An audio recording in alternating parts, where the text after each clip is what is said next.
Review copy provided by PlayStation.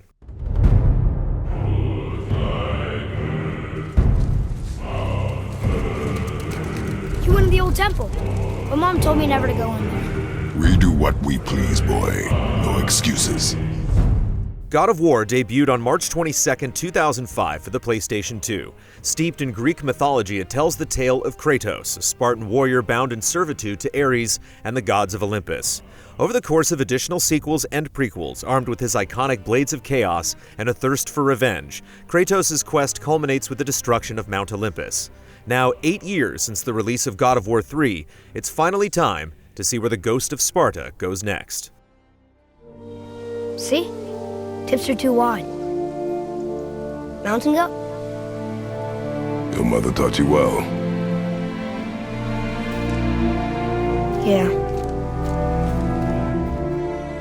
For Kratos, many years have since passed, and achieving his single-minded objective has clearly changed him.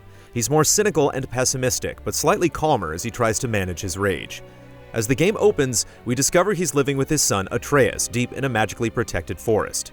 Unfortunately, his wife has died, and her final wish is for her ashes to be scattered from the peak of the tallest mountain. But before the two can set out on their journey, they're attacked by an immensely powerful visitor, setting the stage for a grand adventure. Kratos is more vulnerable than we have seen in the past, a stranger in a strange land. Many mysteries are expertly doled out over time through intimate conversations and discoveries with Atreus and the supporting cast. His son has youthful optimism and curiosity, which presents opportunities for Kratos to exhibit a broader range of emotions, including compassion and a sense of humor. Earning his revenge hasn't miraculously made his life better, and everything about his characterization feels truthful and earned. The change in setting to Norse mythology is passionately on display throughout the 30-hour voyage through Midgard and its accompanying realms. The amount of lore is staggering, and at times a little overwhelming with references to countless names, places, and events. A fair amount of time is spent in a small boat that can carry you to different locations, and during these serene moments, conversations between Kratos and Atreus further flesh out their worldview. Additionally, Atreus can read ancient runes that offer insight into Norse history, and with each new environment brings a host of new wonders to uncover.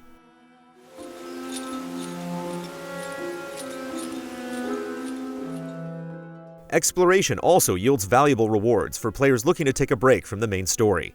Damp caves, flourishing flora, and snowy mountain peaks house brutal enemies and optional side tasks that always manage to feel worthwhile and challenging. The world map does an excellent job of immersing you in the surroundings by only showing an overview of exteriors, further contributing to a sense of adventure and discovery. A compass shows the general direction of the next objective, but by not showing every path or objective marker, it's easy to get invested in what's around you, not what's in the menus. More importantly, God of War is presented in one continuous take, with very minimal loading that rarely takes control away. Meanwhile, fast travel is extremely limited and can only be accessed from special gateways that Kratos must manually traverse. All of this adds up to an incredibly entrancing world to explore, with discoveries and secrets always within reach. Many of these locations feature a variety of puzzles that play out like brain teasers. Hidden paths lead to secret chests, and more valuable chests are locked until activating their associated hidden runes. They offer a nice change of pace between tense combat encounters and important story moments. Most importantly, the rewards always feel worth seeking out as they yield valuable currency and rare crafting materials. Crafting plays a large part in progression, with each upgrade contributing to your overall power level. Kratos can equip different armor sets that have varying stats and perks, with the more desirable sets blocked behind some of the game's most difficult encounters. Furthermore, certain pieces have sockets to equip enchantments that add even more stat buffs and modifiers. It's a deep system, and late in the game, there are tons of combinations to customize Kratos.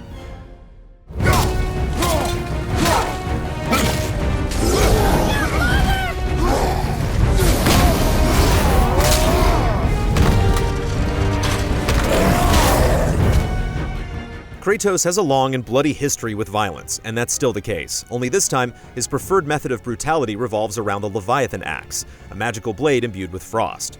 He also has a shield that can be used offensively as well as defensively, and his hand-to-hand combat is especially strong, inflicting stun damage that can help trigger his trademark executions, which remain as savage as ever.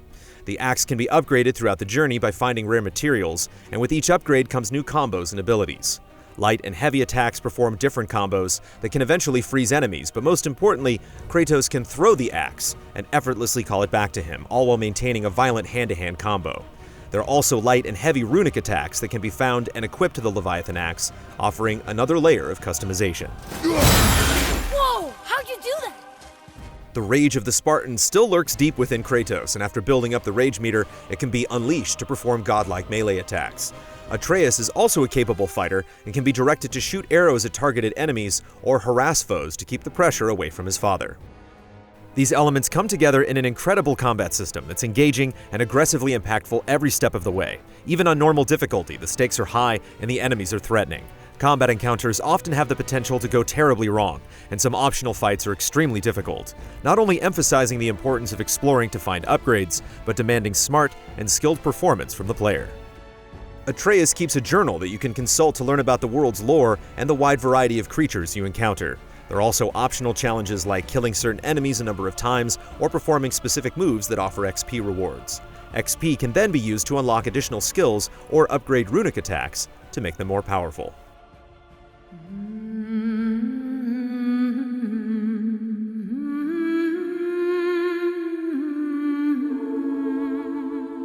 Visually, God of War is stunning. Breathtaking vistas sell the scale and scope of Midgard, while the finer attention to detail brings everything to life. The hair on Kratos' beard is basically asking to be touched, while little things like mud and armor showcase realistic textures. The HDR visuals need to be seen to be believed, and if you own a PS4 Pro but not a 4K TV, there's a super sampling option that can increase the visual detail. When playing on a PS4 Pro, you can also opt for a performance mode that favors frame rate over visual splendor. During our entire playthrough, we only encountered a few minor graphic flaws, such as weapons or hair clipping through clothing. There was also one time when the game wouldn't load, resulting in a few minutes of lost progress. And in a few instances, the camera would be kinda finicky during combat. However, these inconsistencies were few and insignificant. The overall level of quality on display is awe-inspiring. To be effective in combat, a warrior must not feel for his enemy. The road ahead is long and unforgiving. No place for a boy. You must be a warrior. I understand. God of War doesn't just feel like the next step for the franchise, but the entire video game industry. Phenomenal visuals, rewarding exploration, and a deep, nuanced combat system contribute to an epic adventure that should be experienced by every human on Earth. Santa Monica Studio is taking us all to Valhalla.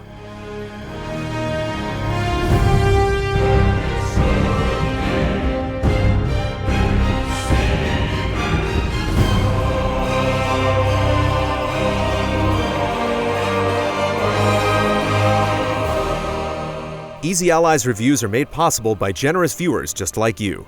If you like what you see, check out patreon.com/easyallies to see our other videos, and consider becoming a patron to help us make more.